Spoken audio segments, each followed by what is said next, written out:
Out of pocket for that shit. Way out of pocket. What do you gain from that? For those who are listening and not watching, we're cringing. And he said that With his full chest. full chest, no hesitation. Like, he No. was waiting for somebody.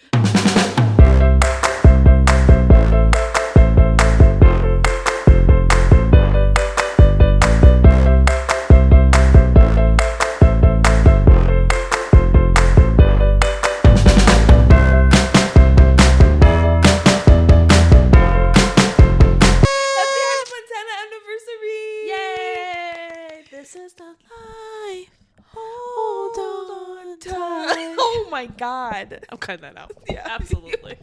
Hey y'all. Welcome to another episode of Girls on the Rocks.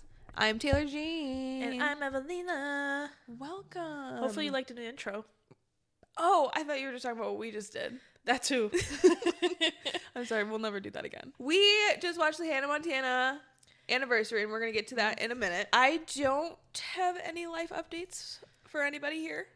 For anybody involved, no, there's nothing from me. No. We're just going to dive right in then and should we just jump into the Hannah Montana anniversary? Yeah. All right, because we are fresh, like, from watching it. Like, yeah, fresh out the box, brand new. So we got these shirts at Target because we had this plan all along. We wanted to watch this together. Yep. And if you guys watched our episode, a couple weeks ago, we were kind of talking about what we thought was going to happen for the anniversary. Yeah. If you look back, we kind of discussed it being 3 songs and like interview style. And then that's it. Yeah. And then that's it. That's pretty much what it was. And that's all that it was, folks. So I'm not going to sit here and be that person that shits on the whole thing, because no, it's not. The whole thing wasn't bad. No. It was just there are things that I think could have elevated it more to get it to be the Hannah Montana-esque style it could be, you know? Right. So as Evelyn and I are watching this, we come to the conclusion that it could have just been a concert. Like, we were sucked into 2 out of the 3 songs that she sang as Hannah. That makes it more real because, yes, you knew Hannah Montana from, like, her show. Yeah. But what remained her consistent was her music. Right. So it's like Hannah was always there even when she wasn't on the TV. Right. And I think we resonate with that more, especially now since, like, the lyrics maybe apply. Because I don't know, watching it just brought back this, our favorite feeling in the world, nostalgia. Which is also a really bad feeling. Yes, it's like a bittersweet. Yeah.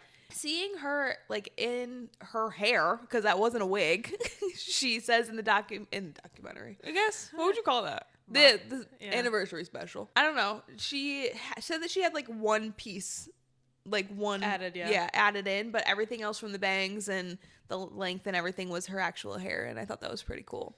Yeah. She really committed to the bit. She did. And I feel like her outfits were incredible as Hannah, nowadays. That one dress, I felt that was more Miley than Hannah. That, like, blue, like, sparkly one. It was gorgeous. Don't get me wrong. Good, yeah. But it was more Miley than Hannah, which whatever. And she even said she was trying to bring both of them out. I think Miley herself said that. She's like, I'm still Hannah, but I'm just Hannah that wears Gucci. Yes, she does. She does. Because Hannah would wear Gooch. She would wear Gucci. I had to continue the word. That got weird. Yeah. But, I love that part of it. Of course, I knew there was going to be so much nostalgia there. Like, you could tell that's what she was feeling as well, too. The interview questions were kind of flat. I don't understand why Chappell Roan was there. And the short thing with Selena Gomez wasn't enough. All of it felt so rushed. Like, I didn't feel like there was a good, like, flow going on. It just felt like we gotta cut this, cut. And even, like, some of the camera work was a little funny. Like, I get the going between the interviewer and the interviewee, but sometimes when, like, Miley was talking, the camera was on Alex Cooper, and it's like... But it's like, it was on there for what felt too long. Yeah, just to kind of get her... It's like 1 second would have been fine, but we're kind of teetering at it like a 3, 4, 5 second. It's a little weird. What I think is crazy too is because Alex Cooper said that her interview with Miley was over 2 hours long. So they talked about so much and we got so little. Maybe this is gonna be the thing where Alex Cooper releases a special Call Her Daddy episode, that'd and it's be cool. with Hannah Montana. That'd be cool. Because do her interviews go up above an hour? Yeah, they can, depending on who it is. Okay, so maybe. I feel like that's a great idea. Again, another one. Yeah, because it's like we Another got to idea. see snippets of an interview that we've been wanting for 20 years. Yeah. So it's like I feel like she should release that if she hasn't. So we tried these new things called Senorita, and they're a THC seltzer. And so if this episode is hard to follow, I apologize. Not sponsored. Oh no, but they're really good. Yeah. They could be a sponsor if they really tried. But anyway, the Hannah Montana anniversary special. It was good for what it was, but I felt like it did seem a little rushed and Yeah. unplanned. Like, the Chaperone thing is beyond me. Yeah, I still don't understand. Like, you could have picked... Hilary Duff is hot right now. Yeah, Hilary Duff, Taylor Swift, we know that. Yeah. Even they could Brooke afford it. Shields. I would have loved to have That'd be heard cool. from Brooke Shields because Or- she played the mom. Or Dolly herself. Yeah. She's always referenced, and she was in it too a few I episodes. know. So, I don't know. Obviously, it could have been better. I still love the fact that she did something. Because we could have gone through this 20th anniversary and just surpassed it. I mean, it would have really have made a difference. I liked seeing her back in her hair. Yeah. I liked, like I said, in all, I liked it, but it wasn't everything that it could have been. It had too much potential left. Agreed. Yeah. But that new song, Younger You, I like when Miley does a stripped down version. Like, it made me cry. And I forgot to check my makeup. That song, I really thought I was going to laugh at it. I'm not going to lie to you.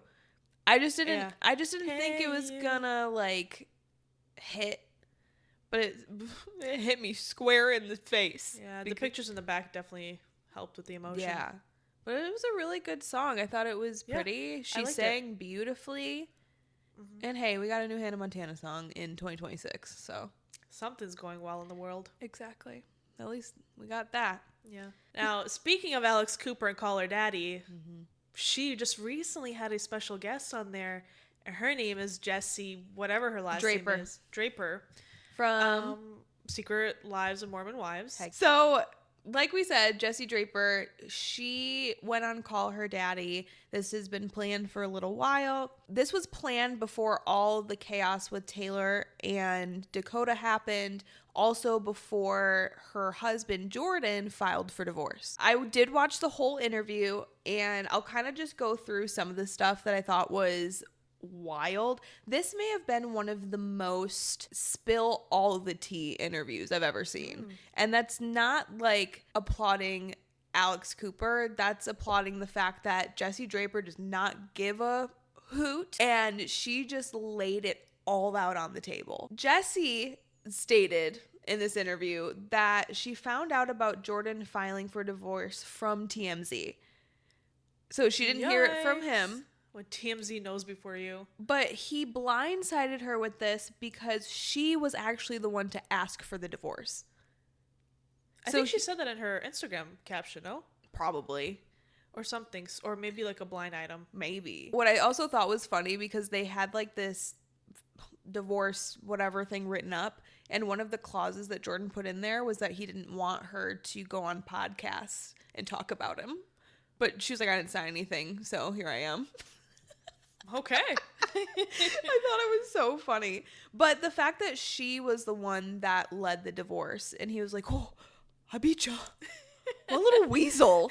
So fast. He's a little weasel. But then I'm not going to go through everything because you can watch the interview itself. But what I thought was crazy, because remember the whole Marciano thing? It was this whole thing that Jessi had kissed Marciano twice when they were in the castle for Vanderpump Villa. And come to find out, she has receipts from an escort company that reached out to her because they were like, they knew that Jordan was using their services. He's married to Jessi and he's using an escort service. Is this legal for them to share that? That seems kind of rude. I don't know. Like- I mean, it's not like they're a medical center and have HIPAA. I know, but like this is a place of business and they're just calling up your wife and be like, yo, your husband's here. That's kind of weird, no? I don't know. Yeah, she was, what did she say? She said she has receipts from before this was before they were filming season 1. So they weren't even like famous when this company reached out to her. So even weirder. Right. Said that one of the escort companies reached out to her because Jordan was contacting them. So like they sent her like his phone number and information. And now that you're saying this, I can't remember if like I think it was like friends of friends like worked there or whatever. Okay. Yes. I was mean, like, still, I think I was like, maybe because wrong. this is sounding weird. And I'm like, why did they do that? Yeah. I think it was because they had mutual friends that like knew about it, and they're like, do you know that your husband's doing this shady shit? That makes more sense. That does make more sense. Okay. That got weird. It got very weird. That got weird. My whole point of that was how much guilt he made her feel because of the whole Marciano thing. And then he's allegedly like Paying for it. Allegedly also paying for sex parties. Ew. Who does that? Apparently. Allegedly Jordan. I can't imagine. You have all that money in the world. You have a wife. You have children. You escorts. You cheat on your wife by escorts. And he was extremely emotionally abusive, according to Jessi. I mean, obviously, I don't know that relationship, Yeah. but just kind of going off of what she said, she mentioned, because this will probably be the last thing I say about it. He's staying in their house, and she's staying at a hotel. Mind you, she bought the house. Absolutely not. I am not sorry. If my name is on the mortgage, on the deed, on everything, you're getting out of the house. You want to know why she ended up leaving the house? Because he said you can stay in the guest room. I'm kicking him out of the house. He doesn't own the house. Correct. How? And Like he is with the kids, obviously, because he's at the house, and he won't let her have them overnight at the hotel that she's staying in. Why are we giving him any power? The moment you Mormons. said sleep in the guest house, yeah, you're out of there, buddy. I'm not removing myself and going to a hotel unless it's with Correct. your credit card. And then he won't allow the kids to sleep at the hotel with her overnight. This is giving conservatorship Britney Spears energy. It's giving Mormons. No offense. Tune in on next week's episode. It's a good thing. You know, it's for Jessi. I feel like this is a good thing for her, but now she's kind of messing up a little bit. Have you seen the whole Miranda Chase thing? No. Allegedly, Jessi kissed Chase, and this got back to Miranda, and clearly, like, she even posted a video, Miranda did, saying, like, you know, I have no emotional ties to Chase except him being like the father of my kids or whatever. She's like, but it just seems like he's gonna run through all my friends. The fact that What a comment. Jessi is getting divorced, and so she decides to kiss one of her best friend's ex-husbands. She really wants to be a girl's girl, but the boy is cute. That's a song! No, that's not cool. No. No. And so Jessi sent Miranda a bouquet of flowers saying, That's wild. like, I'm sorry you're upset, and I'm always here for you, blah, blah, blah, blah, whatever. I don't know. I don't remember what it said. But, like, she sent her flowers because she made out with her best friend's ex-husband. So That's a lot of these confidence. People, it's like a train wreck, you guys. You just gotta watch it, but even though you don't want to. What else is there to do in Utah besides swig? And swing. Unagi. It is what it is. It's just a hot mess. It's a hot mess. And don't even get me started on the Taylor Dakota thing again. But why are we macking on our friends' ex-husbands? Where's the girl code? There But isn't. also, what about... Well, actually, no. Because I was going to say, like, after knowing them, I can imagine that you not being that attracted to them. But if they're really hot, then you just kind of lose all moral... Yeah. You know, and here's the thing. I'm upset with Jessi, but I'd make out with that man too. So, you know, Jessi's doing her best. Good luck, sister. Yeah, good luck out there. It's tough. It's these single pool water, what is it? Single pond? Single pool? Single pond? I don't even know what we're saying. Anyway, the dating pool.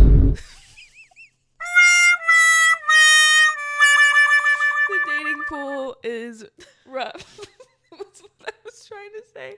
Cheese and rice. Anyway, we're going to go ahead and just go into a segment because we got to move this. I want Taco Bell. I'm so done. I'm so done. So this is a segment that we like to call Fun Fact Happy Hour. For a split second there, I thought you forgot what it was. I said it. I know, but I heard weird. I heard weird. Fun Fact Happy Hour is from Intel's.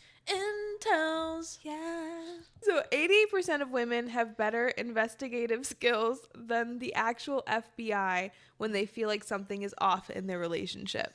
I feel like we could concur. Yeah. Many women report relying on intuition and pattern recognition when something feels off in a relationship. Studies in psychology, you know I love a study, suggest that emotional intelligence and attention to behavioral changes can make individuals more sensitive to inconsistencies, especially in close relationships. This often shows up through noticing subtle shifts in communication, tone, or routine that others may overlook. Rather than being investigative, it is typically a combination of experience, awareness, and emotional perception that drives these instincts. So just saying how smart we are.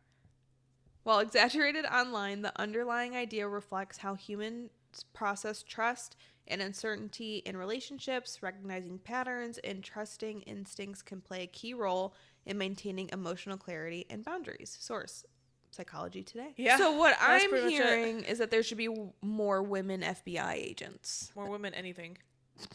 Period. We would have world peace. But I co-sign this. I mean, there's so many of us girls who are like, when their friend is talking to a new guy, they're like, oh, do you have his Instagram? No, I don't really know what.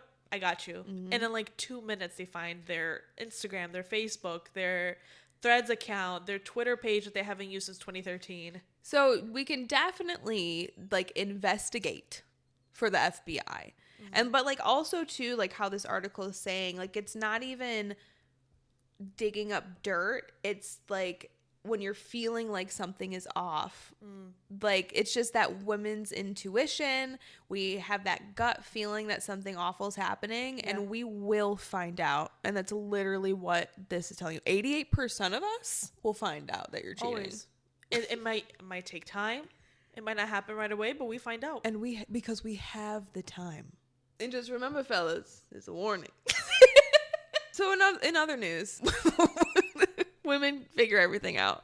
That's actually same news. New news. Are we gonna get sued for that? Travis Knever, you're related. We're not related. Women should have every job. Yeah. This actually kind of goes with the Fun Fact Happy Hour. Okay. Because I have been watching a lot of Bridgerton. Naturally. And reading a lot of Bridgerton. And there's so much romance in it. How these connect, because like we said, we can always figure out if you're doing nasty things because we're FBI agents without the license. But because we can do this, because there's so many traumatic situations that we have been through with men, I want to kind of know if you think romance is dead in 2026. Oh, absolutely. There's you're no like, doubt oh, specifically 2026? Because like, if you're just gonna say is it in general, I would have been teetering on a yes and a no. Okay. But like in 2026, absolutely, it's dead. And the reason why I think it's dead is because, of course, romance is like subjective. Like what's romantic to you could not be romantic to me, and vice versa, or whatever. Right. But I just feel like because the standard and the bare minimum is at the barest, with that I think comes romance. So it's like guys don't open doors anymore. No, they don't make the effort. There's no initiative, and I feel like if there's no initiative, there's no romance. Exactly. Speaking from personal experience, I think I was like 18 or 19 or whatever when I met this guy. Dated, and he was like, he would pick me up, always open my car door. Every single time, any door would always open it. He would actually make it known to open it. He would always do the thing where like guys walk on the side of traffic. Oh, yeah. Always did that. I think like dated for like a year. He like took me out to like this random date. Like he just picked me up and took me as a surprise on a date. And I would be like a arcade. Oh, that's fun. Which was cool, but it was one of those like dingy ones. Yeah. I was 19. I didn't know. Yeah. And then like one of the dates was a picnic in downtown. That's so it's all like, romantic. And that's romantic. Granted, he wasn't a great guy, but it was romantic.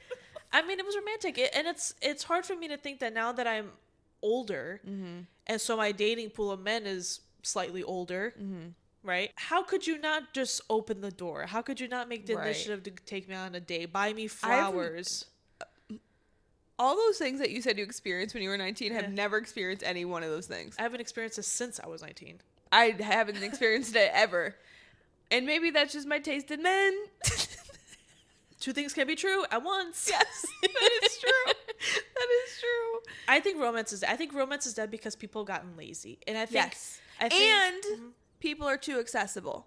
Too accessible, and that's, I was going to mention, like, social media. I think because, like, we can just download an app and find 20 people that we want to hook up with that night. Exactly. It's like, what's the point of making that effort? Yeah. Also, I think that's a even bigger conversation that we don't have to do today, but just in general, because we have so much access to people. It's like, well, if I get serious with this person, who's not to say somebody, I'm going to find somebody better. And like, that's me not being like shallow or all-minded about it. It's just wondering, why are people settling, but then you have other people who are, what if this isn't the best for me, and what if like that next person is actually supposed to be?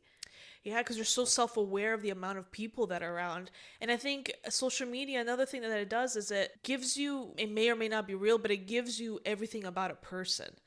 So it's taking you so out of like the learning phase of a relationship, because you already know the things that people typically learn in the beginning, right? You probably know what their favorite music is. You know what they did yesterday. You knew that it was their mom's birthday or whatever it may be. Yeah. And now you've kind of already zipped through essentially the learning curve of a relationship, which is like, I don't know, let's say a month. Now what? I know. And I think that makes people get out of the relationship mentally so quickly. Yep. With the accessibility, with not having to put enough effort, with so many people being around, consistently questioning yourself, you're dating. Yep.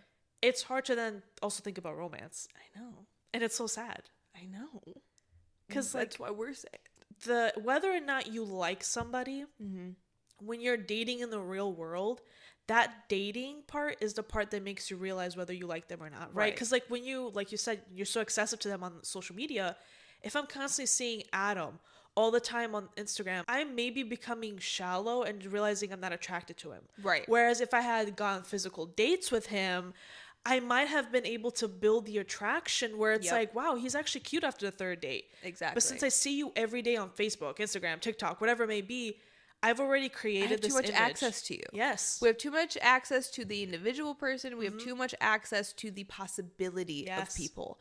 Like, it is just, it's too much. And I think that's what's causing romance to die slowly, because people are saying, why try this hard if somebody better is going to come along anyway?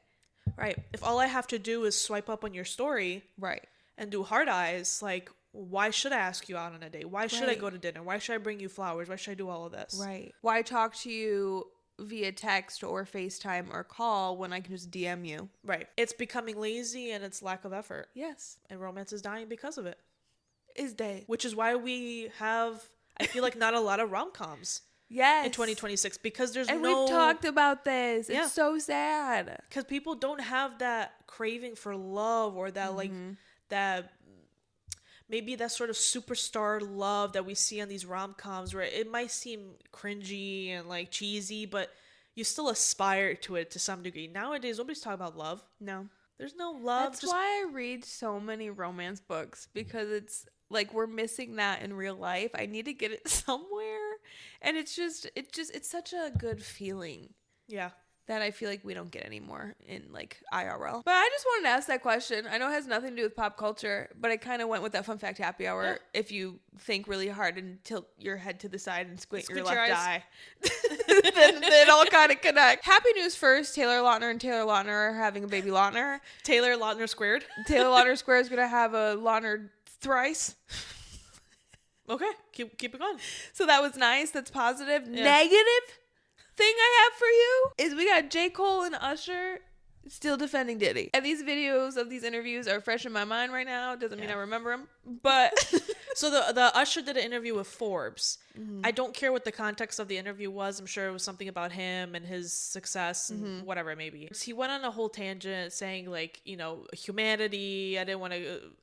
This man, everything that he's done for the industry, his legacy, all of this kind of stuff. He said his relationship with Diddy was not what the public has seen, is how he put it. Yeah. Didn't Usher allegedly have to go to the hospital because his butt was bleeding? I think that was a huge allegation. Oh, someone just put that in the comments in a TikTok the other day. I don't know. Usher is claimed to be a victim because he said in a Howard Stern interview years ago where he said he went to a Diddy party in the 90s when he was 13 and he saw some things that maybe he shouldn't have seen. That's like a paraphrasing what he said. Right. Well, and my thing is too, no, I can't say that either. It's hard. Like I was gonna say we all know that Usher traded in Justin Bieber to get his life back. That's why Justin Bieber wanted to kick his ass during that party. Apparently, that came out saying that was not. Usher came out and said that wasn't a true confrontation. Because Beyonce and Jay-Z probably told him to reel it in. Probably. Yeah. Probably. You can keep this in. Yeah. Okay. Here's how I'm looking at this. Usher, you can have the memories that you've had with Diddy if they were good, but you can't use the past as an excuse and means to justify who the individual is in the future. There's a full video of the way Diddy is abusing Cassie.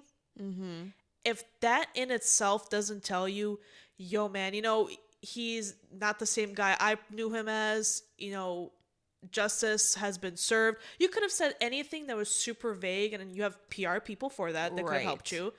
But instead, you took the time to say, no, Diddy's not that guy. I didn't know him like that. He's a legend. His music broke records. You can be talented and be a horrible person. Correct. Two things can be true. Your talent, your career isn't a justification for your actions. You can be a teacher and be a bad person. Correct. You could be a mom and be a bad person. Correct. Like, I don't understand what is so hard about people saying, I knew him in 1999. And what he did was wrong. What he did was absolutely wrong. Things like that I would consider to be a bad person and move on. And that's it. And say he's in jail. Justice has been somewhat served. And that's what it is. And yes. I don't understand the defending him. And that makes me think in past episodes when the Diddy trial was happening, we talked about how we feel like when Diddy finishes his 3-year sentence or whatever it is, things are just going to go back to the way it was, if not bigger. Correct. Like, I can see him coming out with an album, with a documentary on his own, with and people supporting him, people showing up to the premieres, people sharing. Like, I can see that. I can see it too. But the J. Cole thing, he was talking about a story. He was on an interview. He was promoting his album, and he goes, "Oh, there was something that happened, and he didn't want to kick a man while he's down. He's not in jail for a parking ticket. He's not in jail because he did insurance fraud. He's in jail because he physically assaulted, well, that wasn't the reason why he's in jail, but he physically assaulted a woman. He sexually abused. There was over 100 filings against him. So you're going to sit there and say, I'm not going to kick a man while he's down? Whatever, like, it's just, I don't understand. And whatever it was business related. Yeah. Why are we worried about that when all of this is happening? Yeah. And defending what this was, all these things that were happening and talking about, I just don't get it. I don't get the defending him part. Like, what, are you afraid? Or is this something that, like, if I had to take a guess, I feel like it's people who maybe were somewhat aware, and if them acknowledging the horribleness that P. Diddy is, it kind of provides them guilt of being like, so it is real. Because I think in that industry, I can't speak on industry, but from what we can see, that entertainment business side is so toxic and crazy that it's like they're probably used to that. Yeah. Whereas for us, when we see in the news, it's like, whoa. But for them, it's like, of course women get harassed. Of course women this. Of course men are like this. It's unfortunate. And bottom line for this is stop defending Diddy. And if you are, that makes me look at you a little differently. A little sideways. A little sideways. Little squinty eyes. Through the cracks. But in all reality, this kind of gives me some insight of what's going to happen when he gets out. And I'm afraid and upset about it. Yeah, and it's people randomly coming out and saying, it's like, what are we doing And here? Usher, we know some things, and it's like, you of all people are defending this guy, and I'm gonna Right. leave it at that. Let's go ahead and go into our last segment. Yes. And this is what we like to call Weekly Vibes of the Week. Ooh, remix. That was the first new one. That was fresh. I just kind of panic repeat Fresh all out the time. slammer. But my weekly vibe is from a singer. It's an album. I know. Actually, it's more a song, but the whole album's great. So anyway, I almost said summer. This was my weekly vibe, I think, a few months ago. I love that for Yeah. us because now it's mine. Yay. So my weekly vibe is Midnight Sun by Zara Larsson. You can take it for the album and or just the song because I love both. My weekly vibe was originally just the song Midnight Sun, but I listened to the whole album today while I was on my little walking pad. My weekly vibe can be the whole damn thing because it is incredible. It is the album of the summer, and it literally makes me want to change the weather on my own. Okay, Storm. Because I need to just be listening to this song outside, either like shaking my tail feather somewhere or just like with the windows down in my car, blasting through the speakers. It is such a feel-good summer album. It is. It's so good. It's so good, and I just can't wait for us to go to Europe too. It's just so many things. The aesthetic of her era is phenomenal. Yes, and it's Matt. Yeah.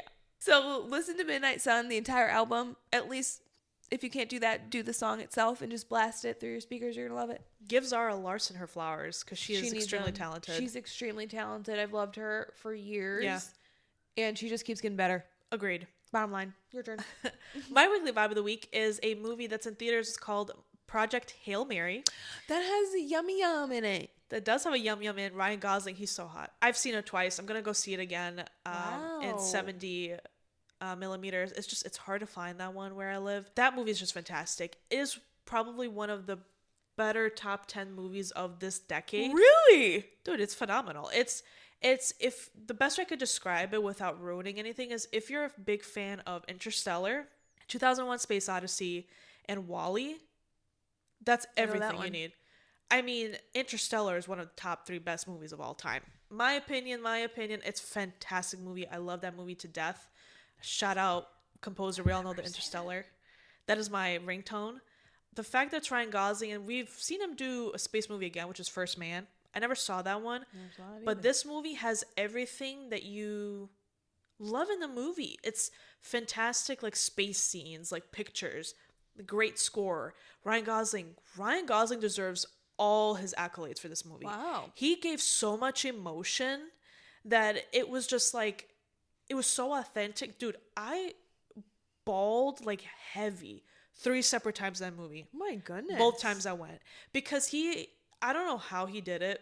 He's a great actor, but the way he was able to convey this friendship with this rock, this alien, and for us to kind of see this friendship grow and then us to get so emotionally involved, dude, it ripped me.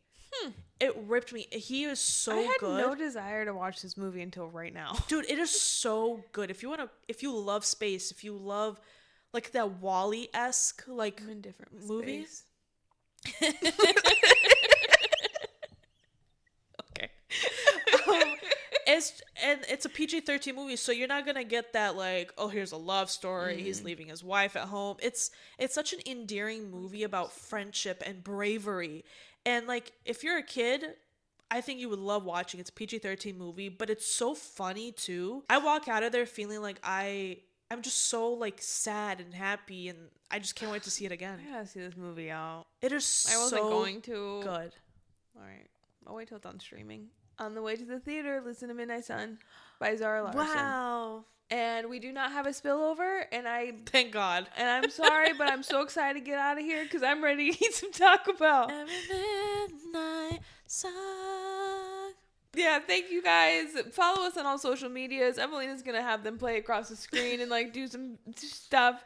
I don't know where I am right now because I just want to eat Taco Bell. So I'm gonna go ahead and say share, like, comment, subscribe. Thank you oh so much for listening to our beautiful voices. And yes, I did call our voices beautiful. You're welcome.